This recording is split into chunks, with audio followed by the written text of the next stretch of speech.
that either made you frustrated or very excited?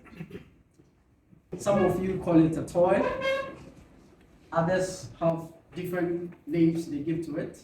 Can someone tell me the name of this object? Rubik's Cube. Well, you are right. In the 1980s, and prior to the 1980s, this was known as the Magic Cube. That was the original name for this. And while for most people, the headache is trying to solve the Rubik's Cube, the headache for the inventor of the Rubik's Cube was to try and figure out the correct mechanism that would avoid letting the pieces, the individual pieces, which we call cubies, stay put and not fall apart. And this inventor was a Hungarian professor and architect who lectured at the University of Applied Arts and Crafts in Hungary. He wanted to demonstrate to his students spatial recognition for 3D objects. And as I said, his headache was how to construct the object. Because if you look inside the Rubik's Cube, this is the structure that you're going to see. And he wanted to figure out how to put the other pieces on it so that they can move fluidly. He was sitting across a river one day, lost in his thoughts. Then suddenly, he realized that the water was swirling around some pebbles. Then he had this eureka moment. If I'm able to make the interior mechanism smooth and round, then I'll be able to figure a way to make the Rubik's Cube work. And that's how we got the Rubik's Cube. But the beautiful thing about it is that prior to the 1980s, it was called the Magic Cube. When it was invented in 1974, in the 1980s, the Ideal Toy Company picked up the Rubik's Cube and named it Rubik's Cube because the inventor's last name was Rubik. If you check for the inventor's full name, it's N. Rubik. And that's how come we call this object the Rubik's Cube. In an interview with Dave Simpson on The Guardian, N. Rubik was saying that the first time he tried to come up with this, he was toying with his mother's rubber bands, baskets, and wood. And if you actually look for the original Rubik's Cube, the image is on the net. You realize that it's made up of wood. I'm going to share 6 facts about the Rubik's Cube with you. Now, this is just one turn, right? If I turn it this way, that's one turn. If I turn it this way, that's another turn. Now, if I solve the Rubik's Cube completely, there are 43 quintillion different ways I can completely scramble this. And if you have no idea what 43 quintillion is, it's 43 with 18 zeros after it. If you cannot picture that, let's take a 6 centimeter Rubik's Cube. If you are going to line them up, it's going to cover the surface of the earth 300 times.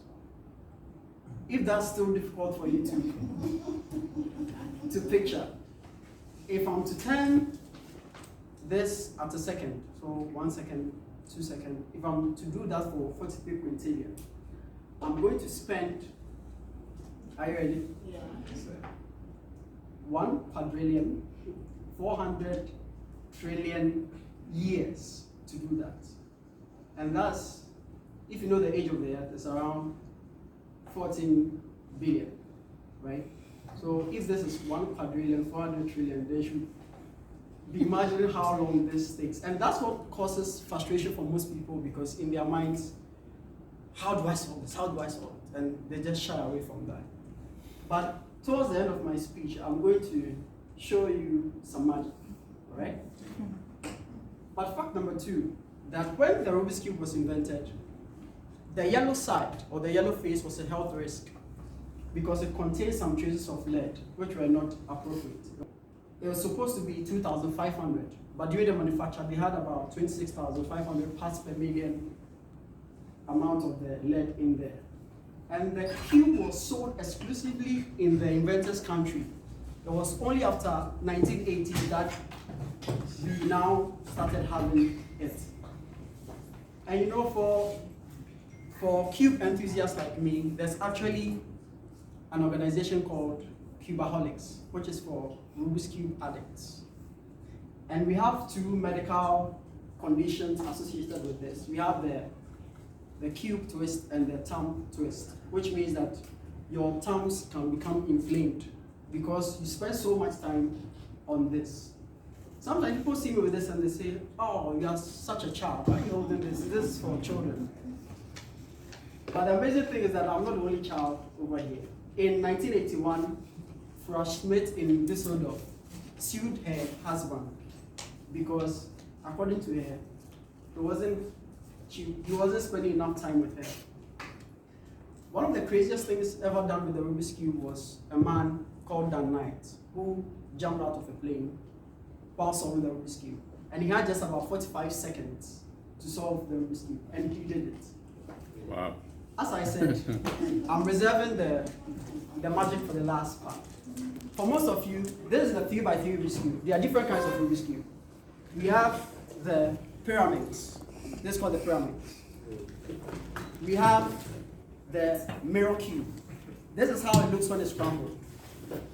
But when it's not scrambled, this is how it looks. So we are supposed to get this into this. So this is the mirror cube. Then we have the magical octagonal prism. Wow. We have this is also a 3x3, but it's just a different design. This is the laser cube. Then we have megamix. Then we have the 4x4. There's 5x5. There's 6x6. There's 7x7. It goes on. Wow. We have the SQV. We have the IV cube. Then we have the Professor's cube.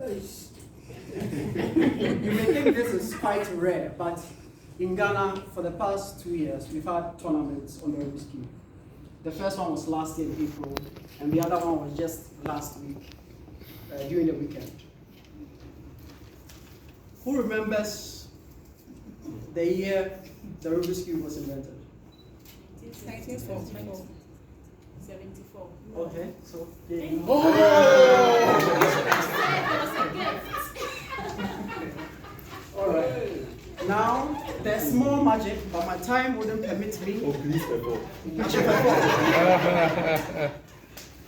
For most people, they need to be staring at the Rubik's Cube to solve it. But in tournaments, we have blindfold solves, where you actually blindfold you, then you solve the cube. It's very interesting, and if you want to learn it, see me after this. Thank